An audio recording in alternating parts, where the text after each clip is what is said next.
Boa noite a todos. Boa noite. Hoje eu queria falar um pouquinho sobre o conto Amor, da Clarice Lispector. E não vai ser romântico, tá?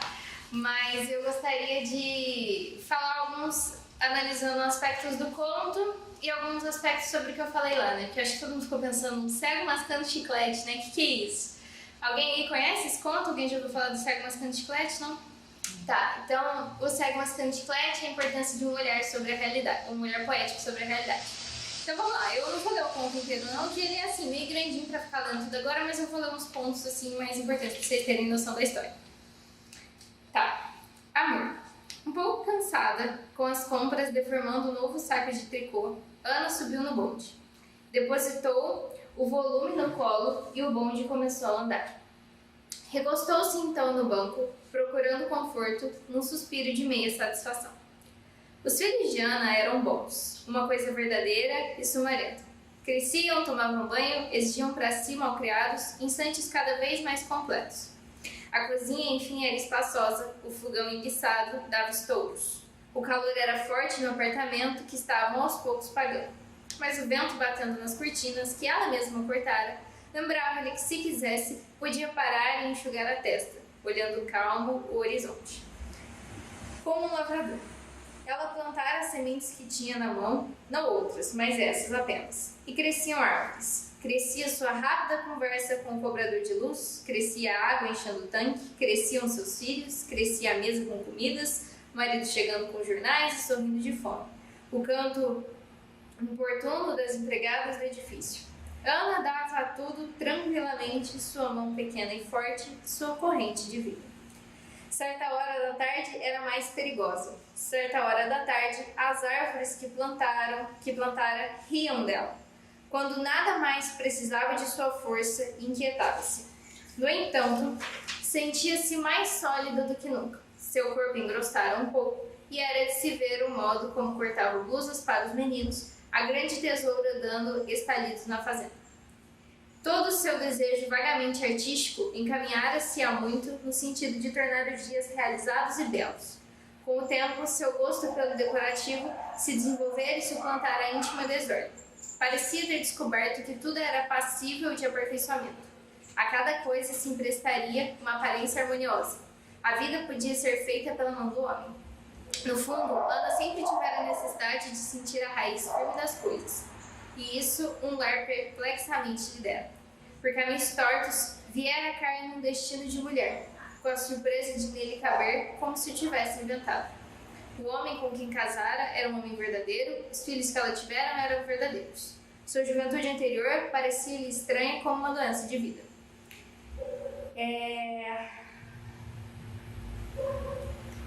Dela havia aos poucos emergido para descobrir que também sem a felicidade se vivia. Abolindo-a, encontraram uma legião de pessoas, antes invisíveis, que viviam como quem trabalha, com persistência, continuidade e alegria. O que sucedera a Ana antes de ter o lar estava sempre fora de seu alcance. Uma exaltação perturbada, que tantas vezes se confundira com felicidade insuportável. Criara em troca algo enfim compreensível, uma vida de adulto. Assim ela quisera escolher. Sua preocupação reduzia-se a tomar cuidado na hora perigosa da tarde, quando a casa estava vazia, sem precisar mais dela. O sol alto, cada membro da família distribuído nas suas funções. Olhando os móveis limpos, seu coração se apertava um pouco em espanto, mas sua vida não havia lugar para que sentisse ternura pelo seu espanto. Ela o abafava com a mesma habilidade que as lides em casa lhe haviam transmitido. Saía então para fazer compras ou levar objetos para consertar, cuidando do lar e da família, a revelia deles. Quando voltasse, era o fim da tarde e as crianças vindas do colégio exigiam-na. Assim chegaria a noite com sua tranquila vibração. De manhã acordaria aureolada pelos calmos deveres. Encontrava os móveis de novo empoeirados e sujos como se voltassem arrependidos. Quanto a ela mesma, fazia obscuramente parte das raízes negras e suaves do mundo e alimentava anonimamente a vida. Estava bom assim. Assim ela o quisera e escolhera. O bonde vacilava nos trilhos, entrava em ruas largas. Logo, um vento mais úmido soprava anunciando mais que o fim da tarde, o fim da hora instal.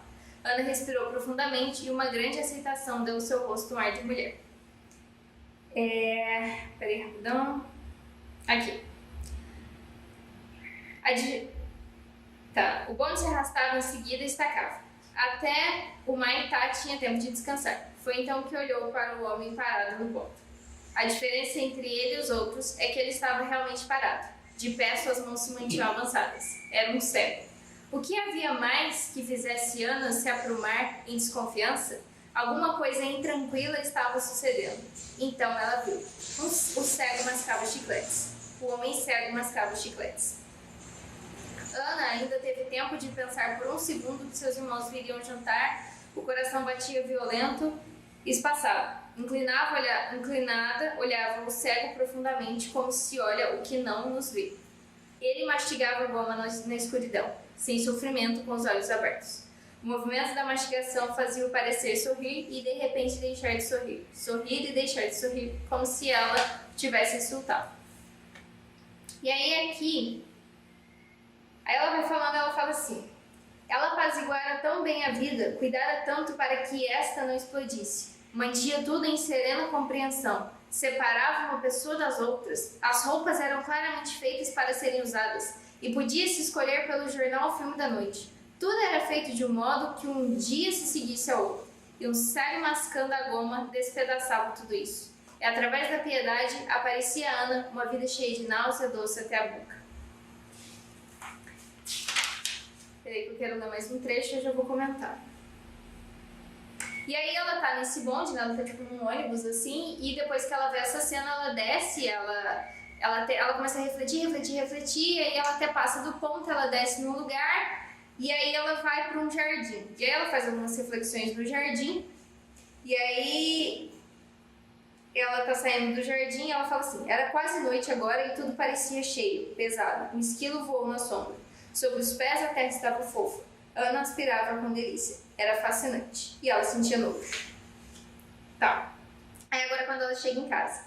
Abriu a porta de casa. A sala era grande, quebrada, as maçanetas brilhavam limpas, os vidros da janela brilhavam, a lâmpada brilhava. Que nova terra era essa? E por um instante, a vida sadia que levara até agora pareceu-lhe um modo moralmente louco de viver. E aí ela vai abraçar o filho dela, ela fala assim: abraçou o filho quase a ponto de machucá-lo, como se soubesse... O menino que se aproximou correndo era um ser de pernas compridas e rosto igual ao seu, que corria e abraçava. Apertou-o com força com espanto. Protegia-se trêmula, porque a vida era periclitante. Ela amava o mundo, amava o que fora criado, amava com nojo. Do mesmo modo como sempre fora fascinada pela... Não. Abraçou o filho quase a ponto de machucá-lo, como se soubesse de um mal, o cego ou o belo jardim botânico. Agarrava-se a ele, a quem queria acima de tudo.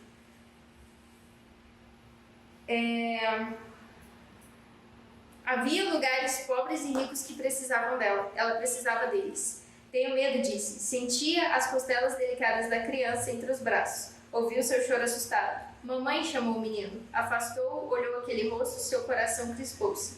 Não deixe mamãe te esquecer, disse. Não deixe mamãe te esquecer, disse.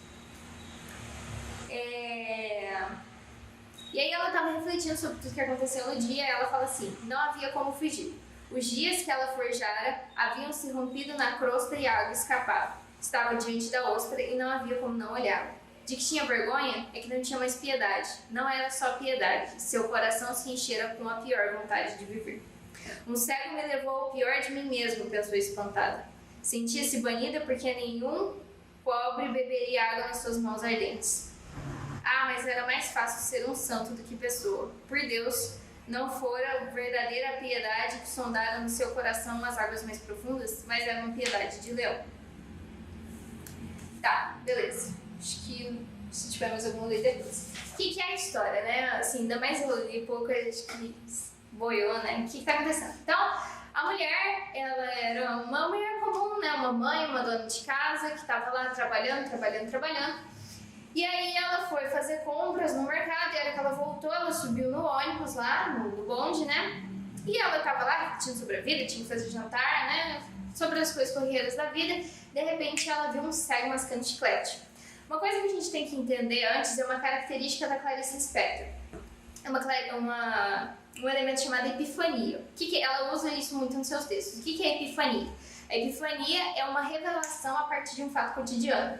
Então é justamente isso, eu tô lá, tal, né, tô dando aula de física, dando aula de ondas, de repente, pimba, a distância, o amor, a onda, ser santo e, né, aí a pessoa vai lá e, tipo, a partir de uma coisa comum, ela dá uma viajada, assim, ela cai na real, vê uma verdade a partir de uma realidade comum, né? Então eu tô lá, vejo... Sei lá, uma vez eu vi uma menina falando que ela tava lavando morango, escolhendo morango, e aí ela fez uma reflexão sobre escolher morango, sabe? É quando a gente tem esses insights no meio de um fato comum. E a Clarice Lispector, ela trabalha muito com isso. Então, o que foi que aconteceu quando ela viu esse cego mascando chiclete? Ela viu ela nele. Como assim? Porque um cego, né, uma pessoa que não enxerga, ele tá fazendo mascando chiclete, é o que? É aquela coisa, né, igual ela falando, sorrir, deixar de sorrir, né, que você vai mascando. O que é isso? É uma monotonia, né, uma coisa assim, que você liga o automático ali e vai embora, né, igual o pessoal, quando já tá dirigindo há mais tempo, o que faz? Vai no automático, né? E a reflexão é justamente essa. O quanto a gente entra no automático, o quanto a gente fica cego. E é por isso a importância de um olhar poético sobre a realidade. Porque a gente fica cego a esses momentos de epifania, né? É até meio paradoxal, né? Mas ela ali, ela vê aquele cego e ela fala, poxa vida, né? Como que eu tô levando a minha vida? E é engraçado essa parte que ela fala aqui, né? Que ela entra na casa, caramba, a casa que ela limpa, que ela mora todo dia, abriu a porta de casa. A sala era grande, quadrada, as maçanetas brilhavam limpas. Os vidros das janelas brilhavam, a lâmpada brilhava. Que nova terra era essa? Caramba, que nova terra! Era a casa dela todo dia, ela tava lá, ela limpava, ela fazia aquilo, né? Só que a partir daquele momento ela teve um estalo que ela caiu na realidade.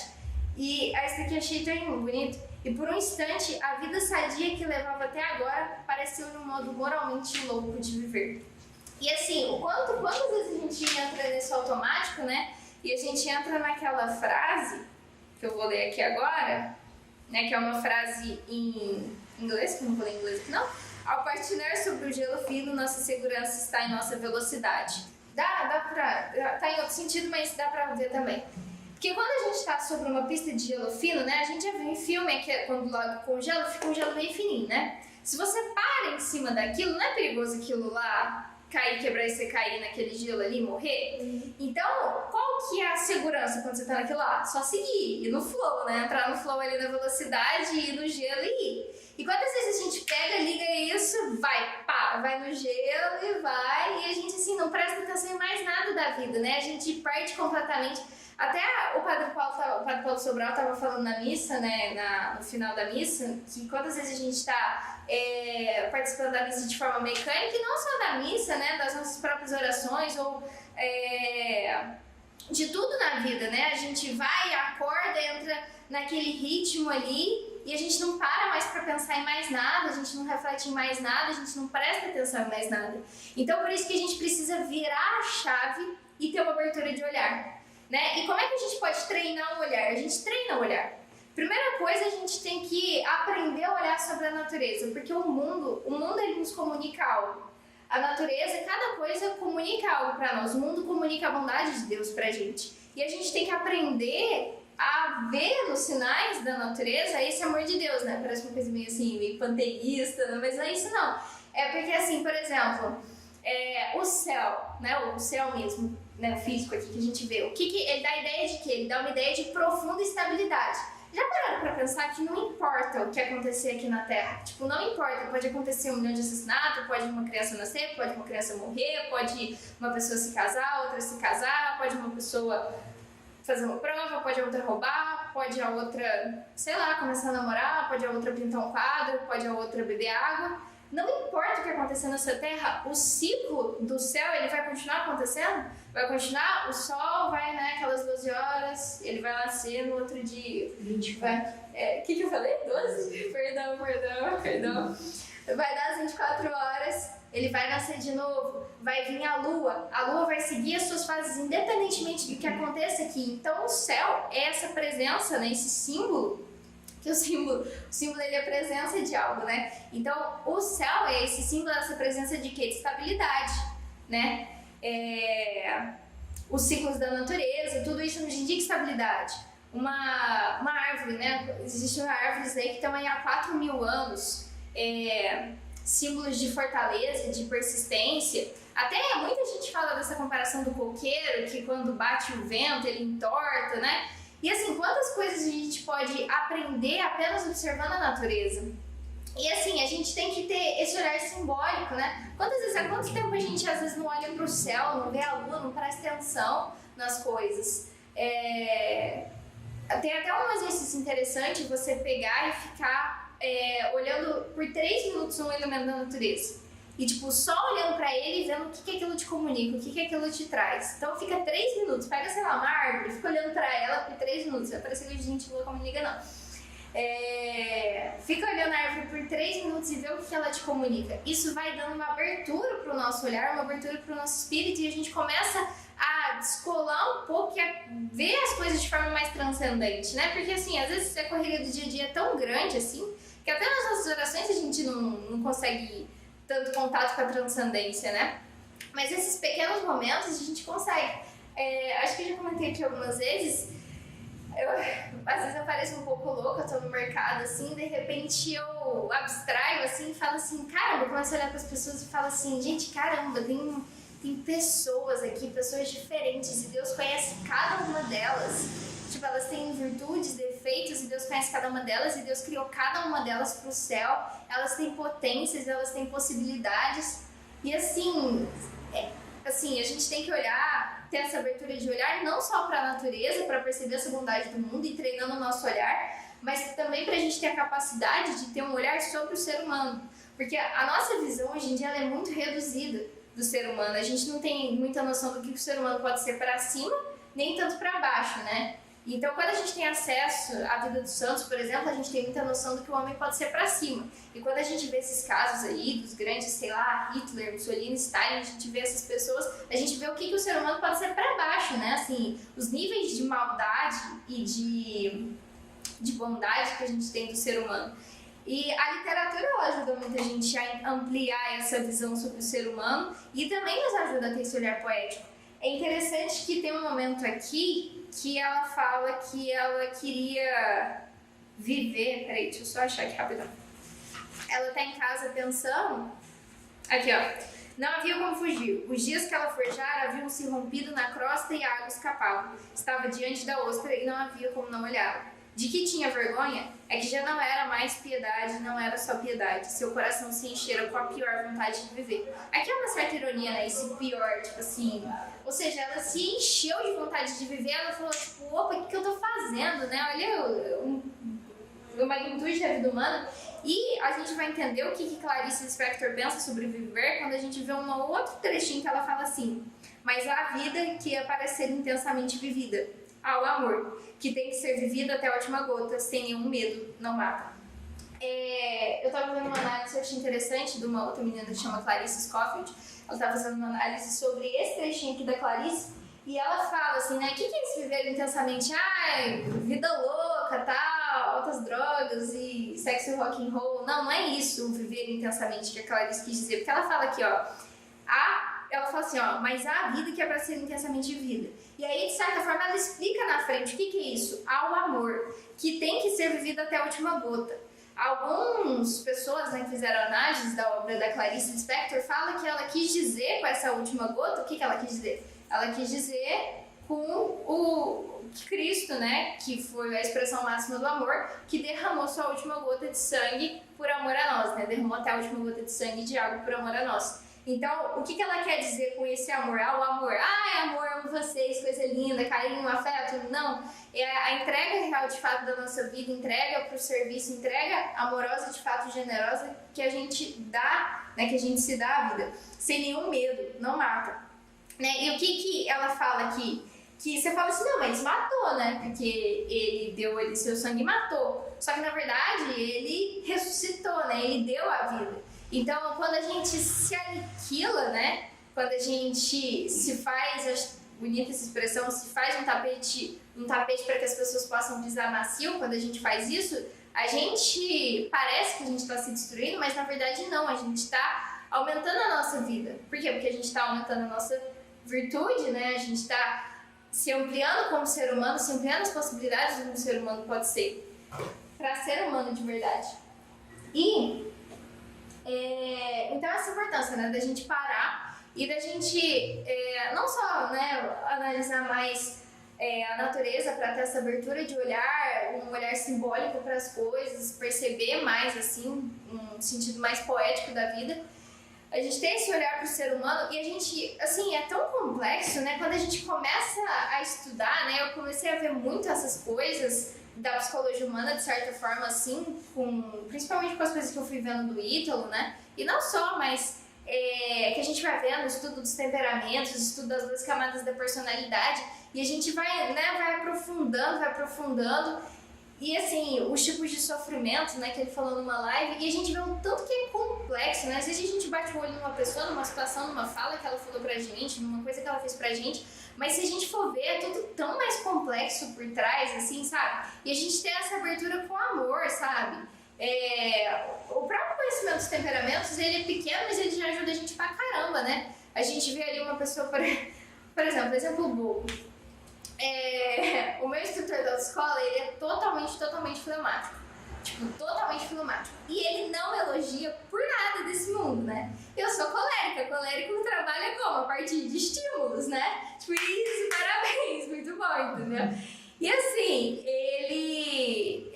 ele fala o que tá errado. Tipo assim, você errou tal coisa aqui, né? Aí quando ele não fala nada, eu sei que eu acertei, né? Tipo, eu poderia ficar, nossa, gente, olha só, ele não elogia, que coisa, não sei o que. Às vezes eu até falo brincando e tal. Mas assim, a gente entende que o temperamento dele não é da natureza dele ficar elogiando, né? Ou às vezes quando uma pessoa mais estouradinha, né? A gente, nossa, grossa, não sei o que. Não, tá certo, a gente que é grossa mesmo, tá? Não vamos usar temperamento como desculpa. Mas assim, às vezes a pessoa é um pouco mais, assim, energética, digamos assim, né? Às vezes a pessoa acha, igual, a pessoa acha que minha mãe tá brava quando ela grava áudio. Porque ela tem uma voz firme. Engraçado, ela não foi uma mãe brava, mas ela tem uma voz firme. Então, às vezes, a pessoa acha que ela tá brava, entendeu? Então, assim, às vezes a gente se milindra por pouca coisa. Só esse conhecimento já abre o nosso olhar para o ser humano, né? E, assim, é tão bonito isso, ter um olhar de esperança sobre o outro, sabe? Ver, assim, que todo mundo tem jeito, tratá-lo com amor, com o máximo de amor possível. Muito concretamente mesmo, assim, né? O que é amor, mas eu não consigo sentir nada por aquela pessoa. Aliás, eu até sinto coisas ruins por aquela pessoa, não tem problema, não importa o que você sente. Tipo, sinceramente, não importa mesmo o que você sente, o que você tá pensando, simplesmente vai lá e faz, entendeu? Vai lá e faz algo com amor, com um sorriso no rosto e boa, entendeu? Não precisa nossa, porque eu tô sentindo, não, mas eu não vou fazer isso porque eu não tô sentindo. Sabe, dane-se o seu sentimento, a questão não é sobre sentimento. A questão é aquela frase clichê que todo mundo fala, mas é a pura verdade. Amor é decisão. Então, assim, você se decide por amar alguém através de atos feitos com amor, que são atos feitos com amor. Atos feitos com boa vontade, com entrega, né, com presença. E a gente tem um olhar calmo também sobre a realidade, sobre as pessoas, e um olhar calmo sobre as situações da vida, né? Ontem aconteceu uma situação, né, comigo e com a dona Thaís ali, mas assim, e a gente levou tão na brincadeira e foi tão gostoso, assim, a gente falou assim, nossa, a gente não consegue fazer as coisas normais, né, era só pra ser uma coisa simples, uma saída de carro que ela foi me buscar lá e entregar um negócio, mas a gente não consegue, né, a gente tem que fazer tudo virar uma aventura, né. E assim, a gente levou na brincadeira, sabe, nossa aventura, história pra contar depois. E assim, sabe, cara, é isso, você vai se estressar por uma coisa tão boba, né, imagina se a gente fosse se estressar por causa daquilo. Assim, foi uma coisa tão boba, a gente se estressa com as coisas e tal, assim, que tem uma frase legal que é assim, comédia igual a tragédia mais tempo. Então, assim, aconteceu, ele não foi uma tragédia, tá, mas assim, aconteceu uma coisa ruim, um momento de estresse, dá um tempo, mais tempo no sentido de distância, não tempo de relógio, que às vezes não vai dar tempo pra dar de relógio. Então, sei lá, tá num jantar ali e aconteceu um risca-faca ali. Aí você viu que você começou a ser... Porque assim, ó, vamos supor, tá no restaurante, tá morrendo de fome, a comida ainda não chegou. Quando a gente tá com fome, a gente tá o quê? A gente tá mais alterado, não tá não? Acho que não sou só eu, né? Então, quando a gente, né, tá numa situação dessa, a gente vê ali, tá com uma pessoa deu uma patada e viu que vai virar briga, que o negócio vai pegar fogo. Ele só um minutinho, eu vou no banheiro ali rapidão. Vai no banheiro, dá uma respirada e fala assim, cara, eu tô com fome. É só fome, é só isso, tá tudo bem. Tipo assim, para, se abstrai da situação e fala assim, gente, peraí, o que tá acontecendo? Ah, é fome. Ah, é frio. Não, isso aqui foi uma bobeirinha. Vamos tirar essa parte disso, entendeu?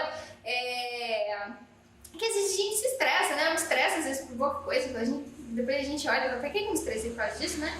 As mulheres, principalmente, a gente conhecer o nosso ciclo menstrual, né? Conhecer os hormônios, isso é muito importante. A fase que a gente tá, né? Ter essa noção mais ou menos, não, ó, essa semana eu tô na TPM e tal, essa semana, ó, gente, semana que vem eu vou entrar na TPM, então colabora comigo, fazendo um favor, tá?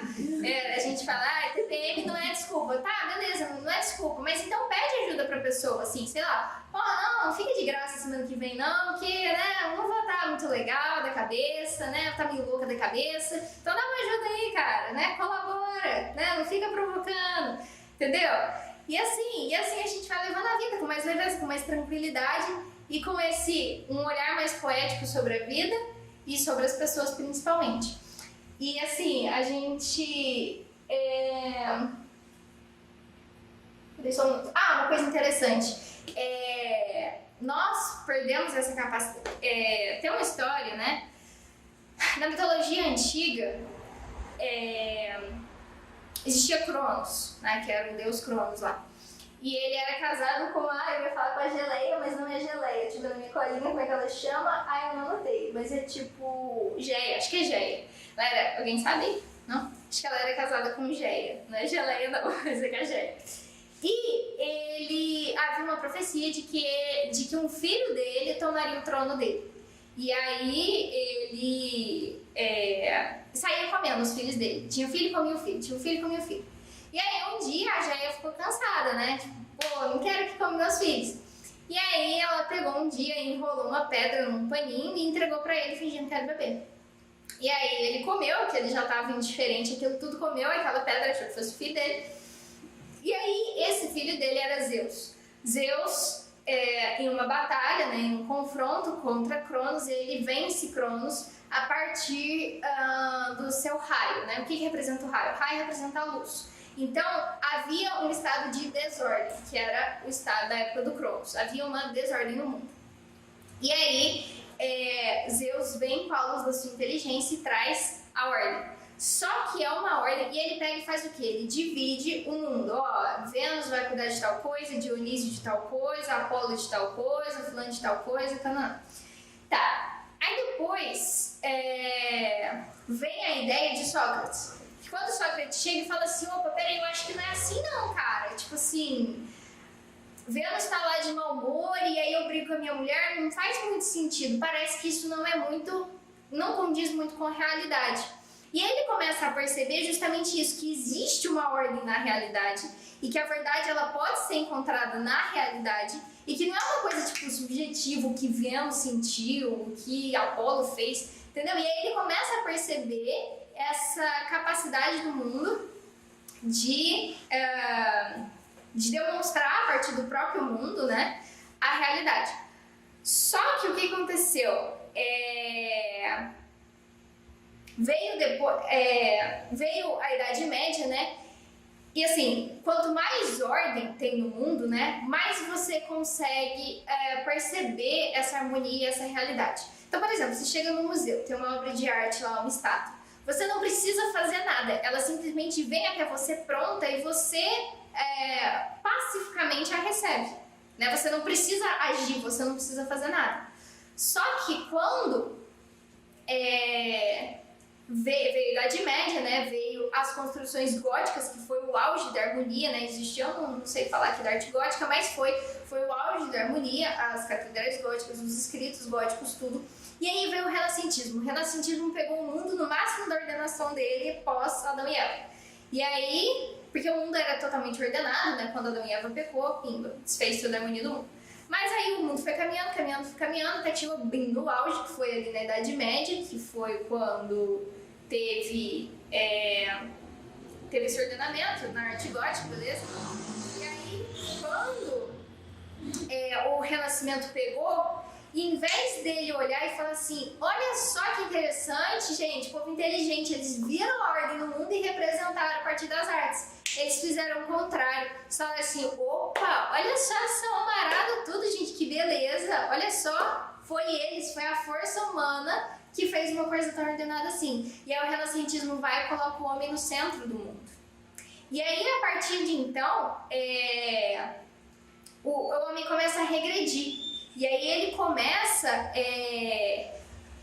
a regredir dessa ordem, começa a ficar desordenado de novo. E aí ele começa a refazer o que tinha na época dos deuses gregos. Tipo assim, porque não era a Vênus cuida de tal coisa, coisa não sei o quê. E aí a gente começa a fragmentar de novo. A gente não começa a enxergar mais o mundo nessa unidade, essa unidade simbólica, né? Dessa estrutura de comunicação dos seres. Tipo, esse céu está me comunicando tal coisa que está em união com tal coisa. A gente não consegue mais enxergar isso porque eles começam a segregar de novo. Não, isso daqui vai ficar por conta de tal área, isso daqui vai ser por conta da ciência, isso daqui por conta de tal área, e eles começam a segregar de novo. E hoje em dia a gente está instalado em um mundo de caos em que a gente não consegue perceber a ordem das coisas. E uma das coisas também que nos atrapalha é a nossa contação de tempo. Porque como é que é a nossa contação de tempo? É tipo assim, sexta-feira eu preciso entregar um relatório para o meu chefe. E antigamente era como? Era a partir das estações do ano, né? Então os homens, eles estavam completamente em harmonia com a natureza e eles seguiam aquele ciclo e seguiam o ciclo litúrgico, né? Na Idade Média. Só que hoje em dia a gente segue um outro tempo, né? Um tempo que ele está, digamos, de certa forma desinstalado da realidade, porque fomos nós que inventamos e impusemos de uma certa forma ali, dispomos de uma certa forma ali que nem que não tinha nada a ver. Então, quando a gente fez isso, a gente se instalou em um mundo desordenado. E aí a gente fica nesse processo louco de querer descer o negócio do gelo na velocidade, querendo agir o tempo todo, porque de fato está tudo desordenado e a gente tem essa ideia de que o tempo todo a gente precisa fazer alguma coisa, o tempo todo a gente está inquieto com alguma coisa. E aí a gente não tem essa capacidade de contemplação amorosa. E é por isso que a gente precisa treinar ela através desse olhar amoroso para as coisas da natureza e também para o ser humano. E a gente rezando também nessa intenção, né? Pedindo para que Deus cure o nosso olhar e nos ajude a amarmos cada vez mais e a ter esse olhar poético sobre a realidade.